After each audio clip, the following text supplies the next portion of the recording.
Bismillahirrahmanirrahim. Assalamualaikum warahmatullahi wabarakatuh.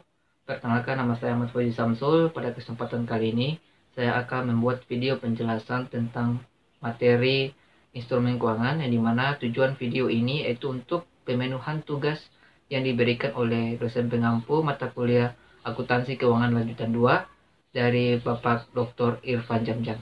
Untuk itu, langsung saja kita masuk ke dalam materinya. Materi pertama yaitu tentang akuntansi multinasional, transaksi mata uang asing dengan menggunakan instrumen keuangan. Sebelum masuk ke dalam penjelasannya, kita perlu tahu apa itu instrumen keuangan. Instrumen keuangan merupakan financial instrumen, yaitu tentang uang tunai, bukti kepemilikan, atau kontrak yang satu membebankan pada satu entitas dalam kewajiban kontraktual untuk menyerahkan uang tunai atau instrumen lain. Kemudian yang kedua, menyampaikan kepada entitas kedua atas hak kontraktual untuk menerima uang tunai atau instrumen keuangan lainnya. Langsung saja, mungkin itu adalah penjelasan singkat tentang instrumen keuangan. Langsung saja kita masuk ke dalam slide selanjutnya. Pada slide selanjutnya ini menjelaskan tentang entitas multinasional mengelola risiko mata uang asing mereka dengan menggunakan beberapa instrumen keuangan. Di mana yang pertama adalah kontrak masa depan dalam mata uang asing. Kontrak masa depan dalam mata uang asing ini adalah kita melakukan kesepakatan antara kedua belah pihak ketika melakukan kontrak tersebut.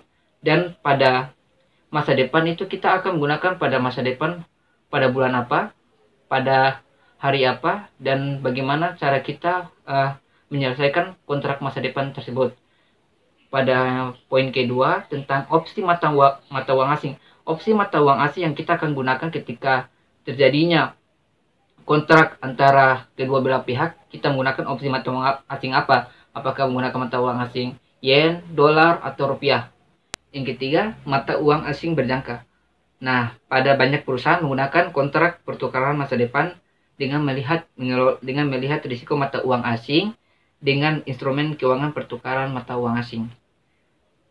Slide selanjutnya yaitu tentang instrumen keuangan. Yang tadi telah saya jelaskan di awal tadi, yaitu tentang uang tunai, bukti kepemilikan atau kontrak yang satu membebankan pada satu entitas atau kewajiban kontraktual untuk menyerahkan uang tunai atau instrumen lain. Dan yang kedua, menyerahkan uang tunai atau menyampaikan kepada entitas kedua atas hak kontraktual untuk menerima uang tunai atau instrumen keuangan lainnya. Kita ambil contoh, uang tunai, saham, usul bayar, usul tagih, dan lain-lain. Nah, kita masuk ke dalam materi tentang derivatif. Derivatif ini adalah instrumen keuangan yang satu memiliki satu atau lebih variabel yang mendasarinya dan satu atau lebih jumlah nosional. Pada poin pertama ini terdapat variabel pokok yang mendasari atau biasa disebut dengan underlying. Underlying ini adalah variabel keuangan atau variabel secara objektif yang dimana memiliki fisik yang mempunyai perubahan yang dapat dipantau atau yang dapat diverifikasi. Kemudian yang kedua, jumlah nosional atau national amount merupakan banyaknya unit mata uang, saham, ukuran kapasitas, berat, atau unit lain yang ditetapkan dalam instrumen keuangan. Kemudian yang poin kedua, tidak memerlukan investasi awal bersih atau nilainya kecil. Nah, pada poin kedua ini, kita ambil kesimpulan bahwa banyaknya instrumen derivatif tidak memerlukan investasi neto awal apapun atau jika pun ada, hanya investasi kecil saja yang diperlukan untuk nilai waktu dari kontrak yang akan dibahas dalam bab ini. Pada poin ketiga, adanya settlement pada tanggal tertentu di masa depan. Adanya settlement pada tanggal tertentu di masa depan ini itu merupakan sebuah kontrak forward yang dimana kita mengharuskan penyerahan atas jumlah saham, tetapi ada mekanisme pasar opsi yang menawarkan kesempatan untuk siap jual kontrak atau untuk masuk dalam kontrak yang saling hapus atau saling mengompensasi atau offsetting kontrak.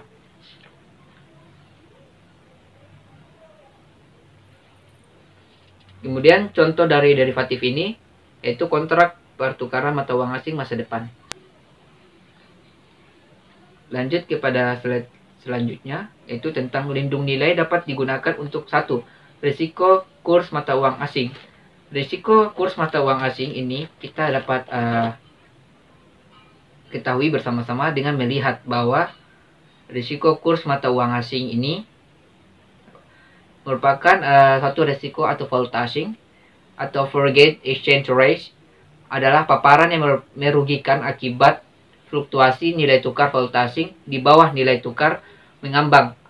Nilai tukar bergerak mengikuti fundamental permintaan dan penawaran di pasar valuta asing. Mungkin itu penjelasan tentang risiko nilai tukar mata uang asing. Kemudian pada poin kedua tentang risiko tingkat bunga. Risiko tingkat bunga ini merupakan risiko yang dialami atau diakibatkan dari perubahan tingkat bunga yang terjadi jika di pasar dan memberikan pengaruh terhadap pendapatan perusahaan. Perubahan tingkat bunga menyebabkan perusahaan menghadapi dua risiko. Risiko perubahan pendapatan nilai pasar dan risiko pendapatan perubahan nilai kurs. Kemudian risiko komoditas.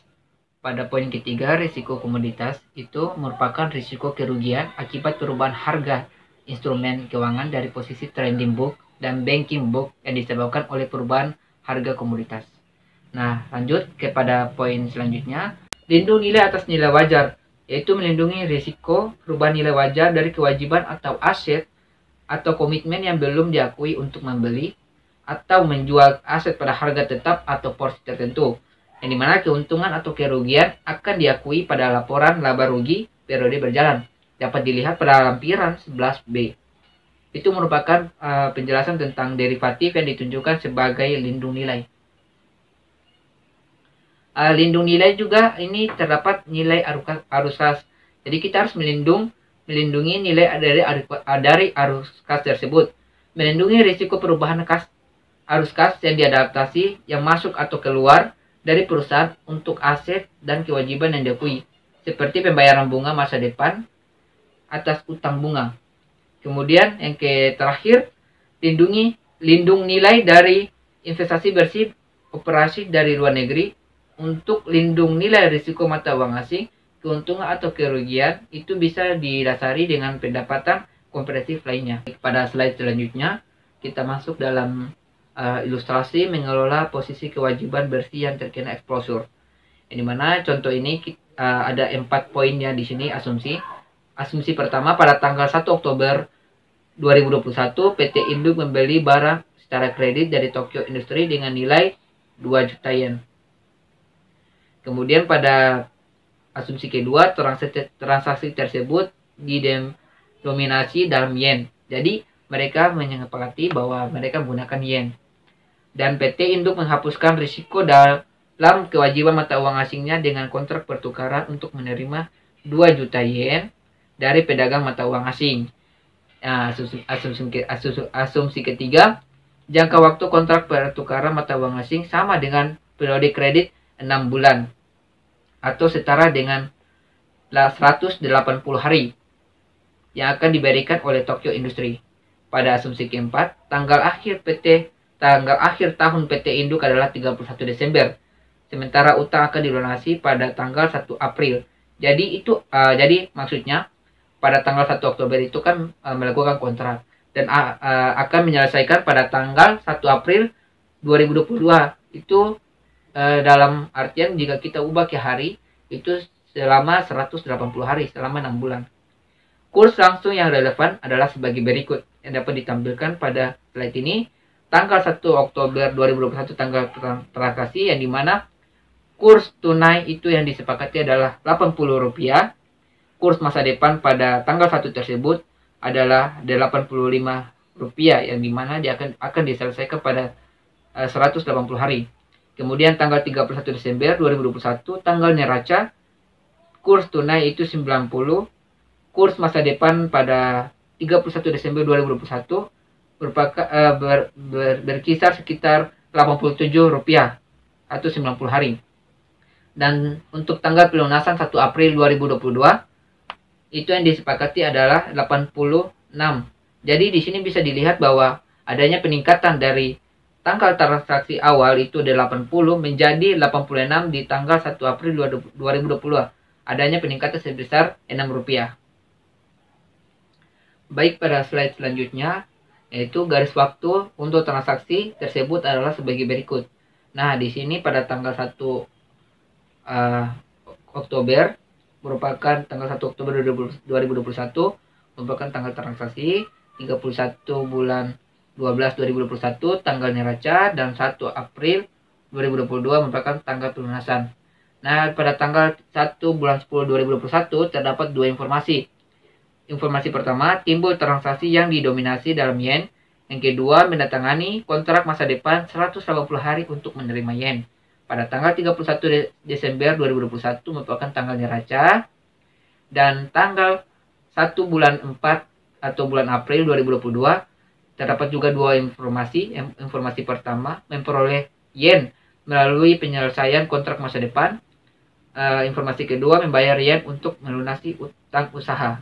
Nah, kita akan masuk ke dalam ayat jurnal, yang dimana kita akan menghitung ayat jurnal atas kejadian-kejadian yang telah kita sampaikan di awal tadi.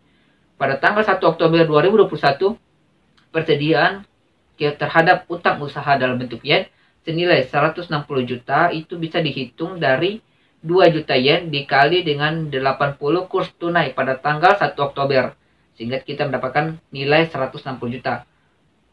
Pada jurnal kedua, piutang mata uang asing dari broker dalam bentuk yen terhadap utang rupiah ke broker itu senilai 170 juta. 170 juta ini didapatkan dari 2 juta dikali dengan 85 kurs masa depan pada tanggal 1 Oktober tadi, kurs mata uang masa depan senilai 85. Nah, selanjutnya itu tentang piutang mata uang asing dari broker dalam bentuk yen terhadap keuntungan transaksi mata uang asing senilai 4 juta. 4 juta ini didapatkan dari menyesuaikan piutang yang didominasi dalam yen jadi nilai setara rupiah. Sekarang menggunakan kurs masa depan sesuai dengan PSAK 55. Dapat kita hitung bersama, 174 juta itu didapatkan dari 2 juta yen dikali dengan 87 kurs masa depan 90 hari pada tanggal 31 Desember. Kemudian dikurangi dengan 170 juta didapatkan dari 2 juta dikali dengan 85 kurs masa depan 180 hari pada tanggal 1 Oktober. Sehingga kita mendapatkan nilai 4 juta itu dari pengurangan 174 juta dikurangi 170 juta. Bisa saja kita menggunakan secara langsung, yaitu kita menghitungnya dengan 2 juta dikali dengan 87 dikurangi dengan 85. Atau dalam artian 2 juta dikali dengan 2. Dapat hasil 4 juta. Lanjut pada transaksi selanjutnya. Kerugian transaksi pada mata uang asing terhadap utang usaha dalam bentuk yen 20 juta. Nilai 20 juta dapat disesuaikan dengan utang yang didominasi dalam yen menjadi nilai setara dolar Amerika. Sekarang menggunakan kurs tunai sesuai dengan PSAK 10. Yaitu kita dapat menghitung dengan 180 juta didapatkan dari 2 juta dikali dengan 90 kurs tunai pada tanggal 31 Desember dikurangi dengan 160 juta didapatkan dari 2 juta dikali dengan 80 kurs tunai pada tanggal 1 Oktober itu, sehingga kita kurangi, kita dapatkan nilai 20 juta. Atau bisa saja kita hitung secara langsung, yaitu 2 juta dikali dengan 90 dikurangi 80, atau 2 juta dikali dengan 10, sehingga mendapatkan hasil 20 juta. Lanjut pada slide selanjutnya, yaitu ayat jurnal yang diharuskan pada tanggal 1 April 2022. Tanggal penyelesaian adalah kerugian transaksi mata uang asing senilai 2 juta terhadap piutang mata uang asing dari broker senilai 2 juta. 2 juta ini bisa didapatkan dari menyesuaikan piutang yang menggunakan kurs tunai pada tanggal pelunasan, yaitu 172 juta didapatkan dari 2 juta dikali dengan 86 kurs tunai pada tanggal 1 April 2022 dikurangi dengan 174 juta didapatkan dari 2 juta dikali dengan 87 kurs masa depan 90 hari pada tanggal 31 Desember 2021. Sehingga kita dapatkan hasil 2 juta. 2 juta ini juga bisa kita hitung secara langsung menggunakan 2 juta dikali dengan 87 dikurangi 86 atau 2 juta dikali 1. Lanjut pada poin ke-10, yaitu tentang utang usaha dalam bentuk yen terhadap keuntungan transaksi mata uang asing senilai 8 juta.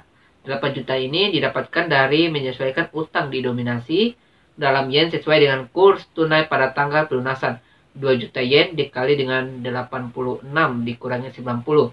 86 ini kita sesuaikan tadi kurs tunai pada tanggal 1 April dan 90 pada tanggal 31 Desember.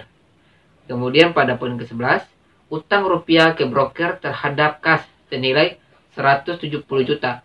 170 juta ini kita serahkan rupiah ke broker sebagaimana ditentukan dalam kontrak masa depan. Pada poin ke-12 ini, unit mata uang asing dalam bentuk yen terhadap piutang mata uang asing dari broker, yaitu senilai 172 juta. 172 juta kita menerima, dihitung dari ketika kita menerima 2 juta yen dari broker dinilai pada kurs spot 1 April, yaitu 172 juta yang didapatkan dari 2 juta dikali dengan 86. Kemudian pada poin ke-13, utang usaha dalam bentuk yen terhadap unit mata uang asing dalam bentuk yen juga 172 juta.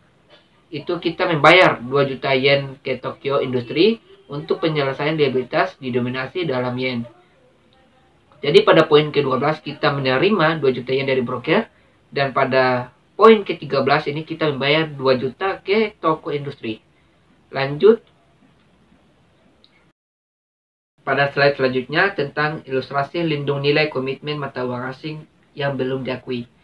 Untuk tujuan ilustrasi, transaksi impor antara PT Induk dan Tokyo Industri yang digunakan dalam bab ini akan ditambah dengan informasi sebagai berikut. Di sini ada 2 informasi.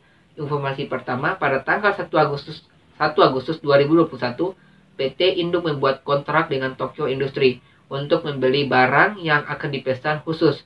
Pembuatan dan pengiriman barang tersebut akan memerlukan waktu selama 60 hari, di mana 60 hari dimulai dari tanggal 1 Oktober 2021.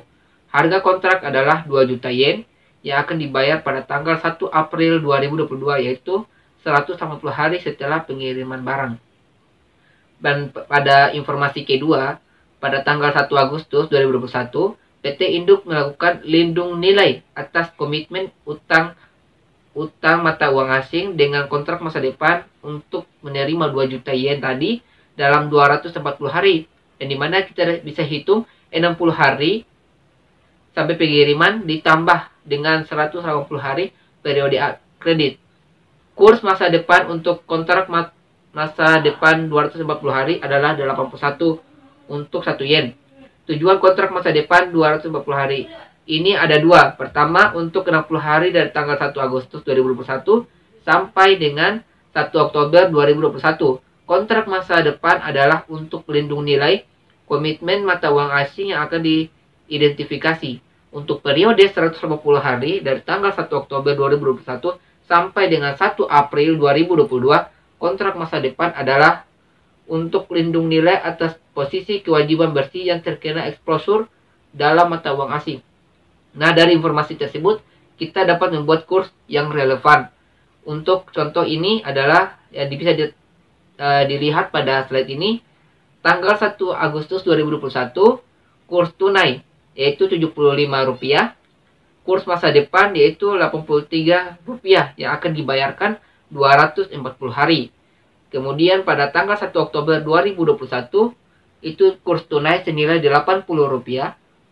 Dan pada kurs masa depan pada tanggal 1 Oktober 2021 itu senilai Rp85 yang akan dibayarkan pada selama 180 hari.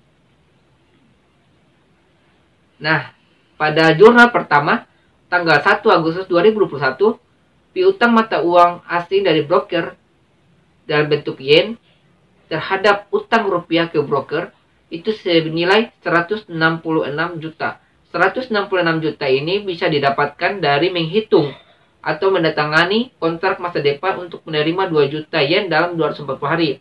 Dengan perhitungan, 166 juta didapatkan dari 2 juta dikali dengan 83 kurs masa depan 240 hari pada keterangan di awal tadi, pada tanggal 1 Agustus 2021, didapatkanlah nilai 166 juta. Pada tanggal 1 Oktober 2024, kontrak masa depan dinilai kembali sesuai dengan nilai wajarnya, berdasarkan PSAK 55, utang usaha dalam yen pada saat penerimaan persediaan. 1 Oktober 2021, itu terjadi transaksi di mana piutang mata uang asing dari broker dalam bentuk yen terhadap keuntungan transaksi mata uang asing senilai 4 juta. Nilai 4 juta ini dapat dihitung dengan menyesuaikan kontrak masa depan ke nilai wajarnya, menggunakan kurs masa depan pada tanggal tersebut, dan mengakui keuntungan. Dengan perhitungan 170 juta itu didapatkan dari 2 juta dikali dengan 85 kurs masa depan 150 hari pada tanggal 1 Oktober dikurangi dengan 166 juta yang di awal tadi, atau bisa dilihat di atas tanggal 1 Agustus 2021 senilai 166 juta didapatkan dari 2 juta dikali dengan 83 kurs masa depan 250 hari pada tanggal 1 Agustus, sehingga mendapatkan nilai 4 juta, atau bisa dihitung dari 2 juta dikali dengan 85 dikurangi 83, atau 2 juta dikali 2 dapat 4 juta. Baik, pada jurnal selanjutnya, kerugian transaksi atas mata uang asing terhadap komitmen senilai 4 juta. Untuk mencatat kerugian dari aspek instrumen keuangan dari komitmen, kita dapat menghitung dengan cara 170 juta itu didapatkan dari 2 juta dikali dengan 85 kurs masa depan 180 hari pada tanggal 1 Oktober dikurangi dengan 166 juta itu didapatkan dari 2 juta dikali dengan 83 kurs masa depan 240 hari pada tanggal 1 Agustus. Sehingga kita dapatkan 170 juta dikurangi dengan 166 juta, hasilnya 4 juta.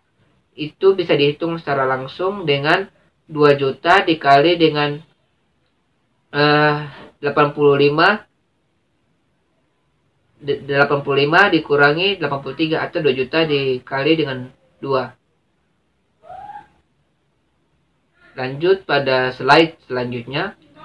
Pada slide selanjutnya, yaitu tentang ayat jurnal berikut mencatat penerimaan persediaan dan pengakuan utang usaha dalam yen. Ingat bahwa akun temporer, akun komitmen ditutup terhadap harga beli persediaan. Utang usaha dinilai pada kurs tunai dengan PSAK 10.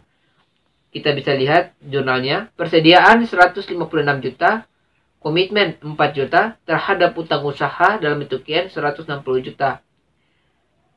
Dapat dihitung di mana 160 juta ini mencatat utang usaha menggunakan kurs tunai dan mencatat pembelian persediaan, yang dimana nilai 160 juta ini didapatkan dari 2 juta dikali dengan 80 kurs tunai tanggal 1 Oktober, sehingga dapatkan nilai 160 juta. Lanjut. Nah, pada slide selanjutnya ini, figur 11.5, perbandingan ayat jurnal lindung nilai komitmen yang belum diakui.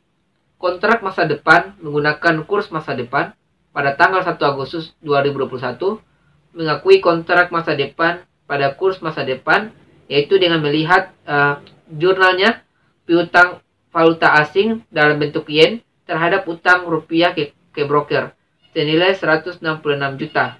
Yang telah kita hitung di awal tadi. Kemudian yang kedua, 1 Oktober 2021 menilai kembali piutang valuta asing dan lindung nilai komitmen menggunakan kurs masa depan, yang dimana jurnalnya piutang valuta asing dalam bentuk yen 4 juta, keuntungan transaksi valuta asing 4 juta. Nah, kemudian pada tanggal tersebut juga ada kerugian. Kerugian transaksi valuta asing terhadap komitmen senilai 4 juta. Nah, lanjut pada 1 Oktober 2021, menerima persediaan, menutup ke komitmen, dan mengakui utang usaha valuta asing. Itu terdapat pada pengelolaan ekonomis dari utang valuta asing terkena exposure menggunakan kurs tunai. Di mana jurnalnya persediaan 156 juta, komitmen 4 juta, terhadap utang usaha 160 juta yang tadi kita hitung di slide sebelumnya. Pada tanggal 31 Desember 2021, menilai kembali kontrak masa depan dengan menggunakan kurs masa depan dan utang usaha dalam yen menggunakan kurs tunai. Itu didapatkan nilai piutang valuta asing dalam bentuk yen 4 juta, keuntungan transaksi valuta asing 4 juta. Nah, terhadap pada tanggal 31 juga kita harus menghitung kerugian. Itu senilai kerugian transaksi valuta asing senilai 20 juta terhadap utang usaha 20 juta. Nah, 20 juta ini didapatkan dari ketika kita menghitung pada bagian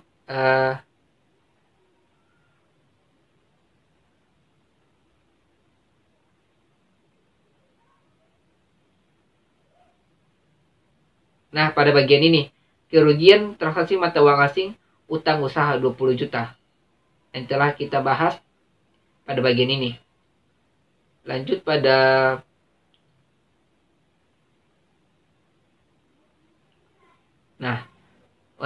pada tanggal 1 April 2022 menyerahkan 166 juta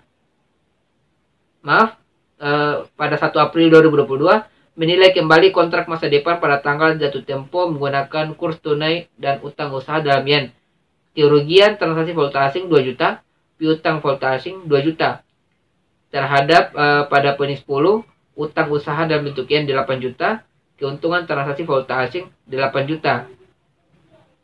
8 juta ini kita dapatkan dari yang tadi, yang telah kita hitung bersama-sama di awal transaksi tadi, senilai 8 juta. Nah, ini pada poin ke-10, utang usaha dalam bentuk yen terhadap keuntungan transaksi mata uang asing 8 juta. Kita balik lagi.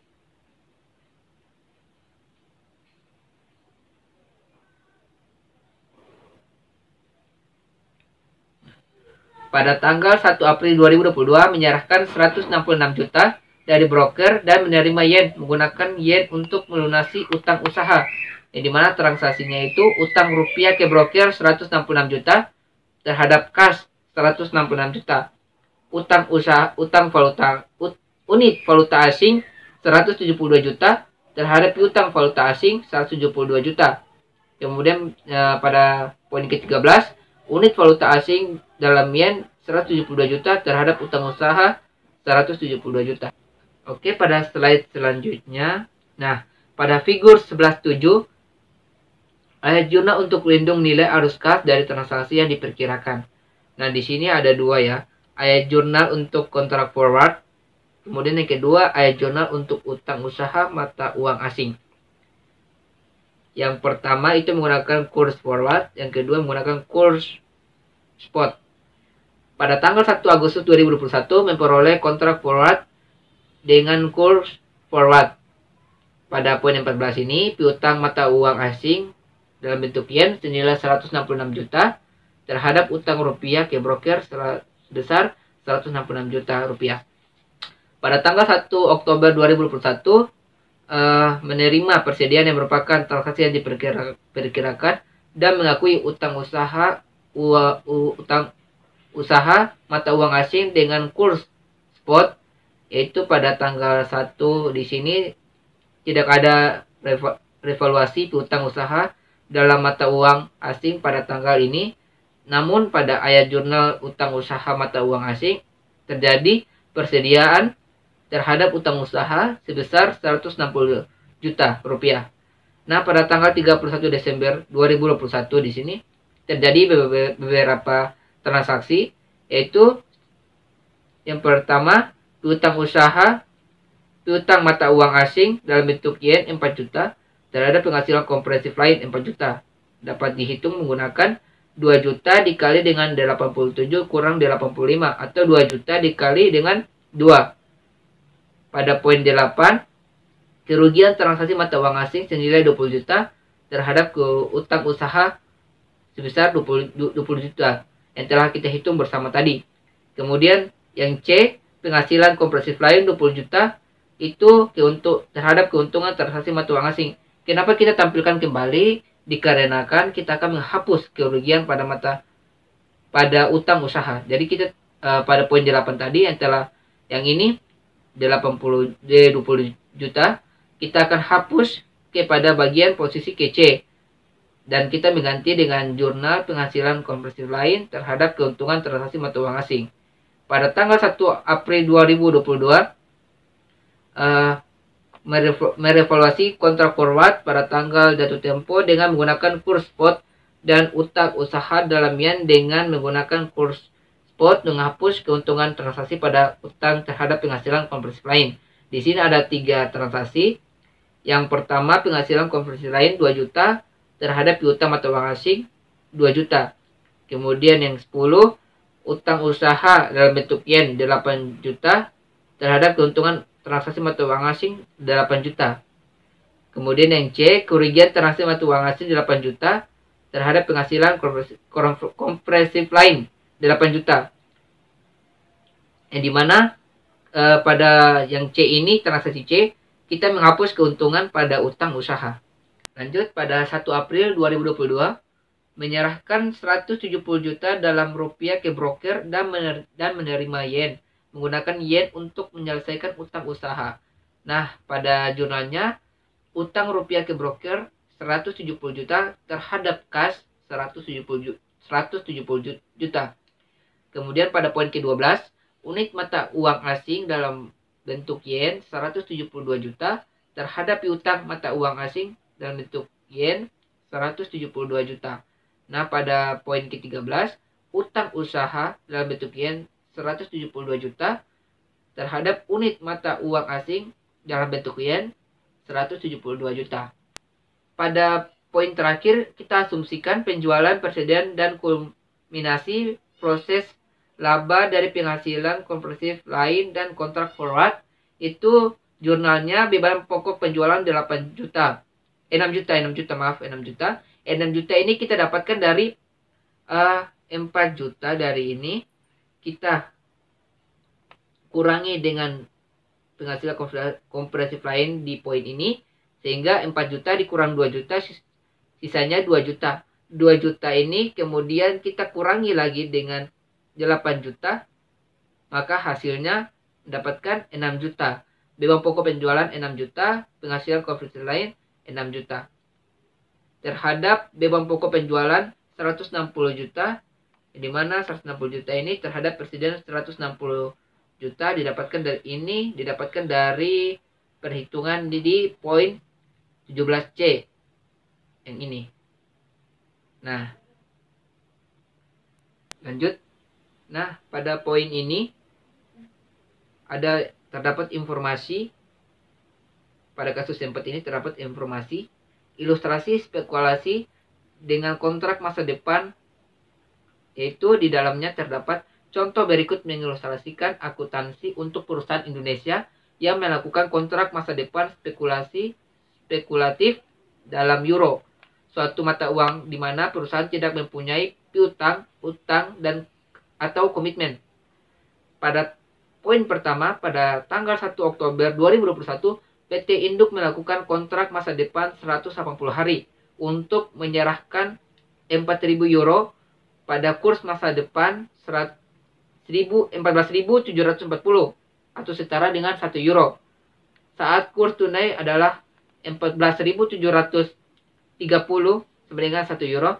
Oleh karenanya, kontrak masa depan akan menyerahkan 4.000 dan menerima 58.960.000, atau bisa dihitung dari 4.000 euro dikali dengan 14.740 rupiah. Lanjut pada slide selanjutnya. Pada poin kedua, pada tanggal 31 Desember 2021, tanggal neraca, kurs masa depan untuk kontrak masa depan 90 hari adalah 14.780 atau setara dengan nilai 1 euro. Dan kurs tunai untuk French adalah 14.750 atau setara dengan 1 euro. Kemudian pada poin ketiga, untuk informasi ketiga, pada tanggal 1 April 2022, perusahaan membeli 4.000 euro di pasar dan menyerahkan French ke broker, menerima harga kontrak masa depan yang disetujui 58.960.000 pada tanggal tersebut. Kurs tunai 14.770 pada 1 euro. Sehingga kita ikhtisar kurs langsung untuk ilustrasi ini adalah sebagai berikut. pada tanggal 1 Oktober 2021, kurs tunai yang disepakati adalah Rp14.730. Kurs masa depannya adalah Rp14.740 selama 180 hari.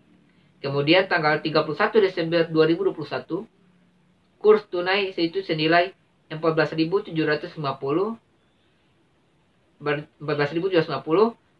Kemudian kurs masa depan Rp14.780 selama 90 hari.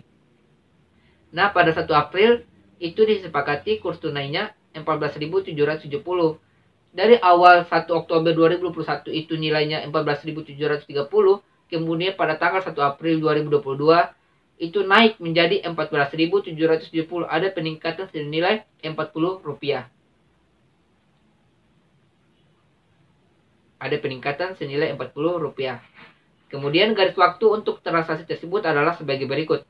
Tanggal 1 bulan 10 2021 mendatangi kontrak pertukaran masa depan spekulatif 240 hari. Kemudian 31 itu merupakan tanggal neraca. Dan tanggal 1 bulan 4 2022 menyerahkan French Swiss dan menerima dolar untuk menyelesaikan kontrak masa depan. Baik, pada slide selanjutnya, ayat jurnal untuk mencatat transaksi tersebut adalah sebagai berikut. 1 Oktober 2021, piutang rupiah dari broker dalam bentuk rupiah terhadap utang mata uang asing ke broker dalam bentuk euro senilai Rp58.960.000. Dari nilai ini bisa dihitung ketika kita melakukan kontrak pertukaran mata uang asing spekulatif, yaitu dengan nilai 4.000 euro yang telah disepakati dikalikan dengan 14.740 kurs masa depan 180 hari. Kemudian tanggal 31 Desember 2021 terjadinya kerugian transaksi mata uang asing terhadap utang mata uang asing ke broker senilai 160.000. 160.000 ini kita bisa akui kerugian spekulatif atas kontrak masa depan untuk perbedaan antara kurs masa depan 180 hari dan kurs masa depan selama jangka waktu kontrak 90 hari.